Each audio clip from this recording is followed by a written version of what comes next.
Coming to fundraising, right? And I mean, you were in the privileged position of fundraising as a YC founder, Mhm. but I still want to frame the question differently, right? So, as you kind of raised your seed round, and you of course met many investors now in the Bay Area, right? What is that one thing which you feel a lot of AI founders who are now looking to fundraise might be unaware of, or it might be counterintuitive for them? That investors today are kind of ignoring a lot of the traditional playbooks. Of course, valuations are slightly inflated.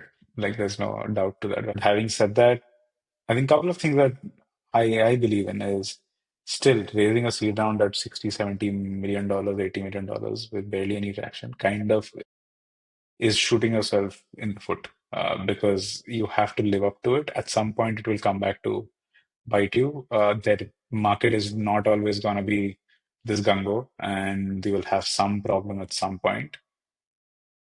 Unless you, there are exceptions where you can just probably hit 5 million, 10 million ARR. We are seeing that with AI, and then all of that is justified. Second thing, I think having spent enough time building is that what I've realized is VCs, I think, at least in the Bay Area, uh, I have controversial opinions about Indian VCs, but coming to the Bay Area, I definitely believe VCs are way sharper.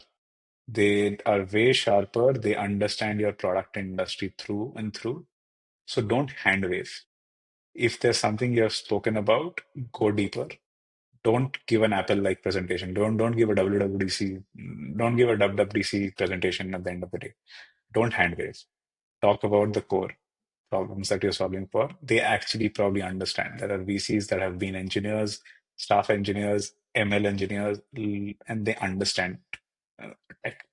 And I think the third piece that I believe is they're actually thinking a lot about core differentiation. Just yesterday, I was with one of my angels who also is a VC, and he was talking about how most voice infra companies are not actually voice infra companies.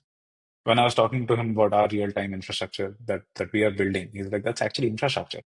And he's like, I have not seen this with voice infra companies because everybody is just routing APIs to the lowest latency API provider, which does not actually solve for anything for the company exponentially. Because our pitches will bring everything together on the same cluster. End-to-end latencies will go down. You'll be able to scale across P99 latencies as per your SLAs across regions. That's an exponential problem statement you go after. But he's like, people are not thinking big enough. People are not thinking deeper on how can they go beyond what's already established. Like a VAPI has established that they can route you to the best API for latency. Why do you need to have five more companies that are doing the same thing? Why can't you just go beyond it and be like, I'll actually help you scrap all of that and bring down your latencies end to end? Um, so I think they are also kind of frustrated by seeing same kind of companies and models coming out, and they're like, one thing that works, you have like 10 more people. Of course, the next two, three people also raise because there's a trickle down effect. But then the other people also get stuck there. They're not pushing it to the next layer of efficiency or the next layer of a great company in India is Thesis. They are doing this thing called generative UI. I'm like, why have more people not thought about it? Why is everybody going across a chat-based interface trying to render charts the way you traditionally were rendering charts or giving responses like a chat GPT?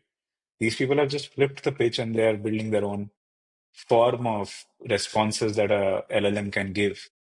I think that's really innovative, and that's what the value is for AI. Like, try new things, try interesting things. I think VCs also want to probably look at that. Yeah, totally agreed. I mean, I posted exactly this thought yesterday on LinkedIn, right? Which is the whole point of AI and leveraging AI as a platform shift is you have to reimagine things from first principles. I mean, that's the whole point. It's instead of trying to agentify every SaaS era use case, think about new things. I mean, that's the true unlock of this tech. But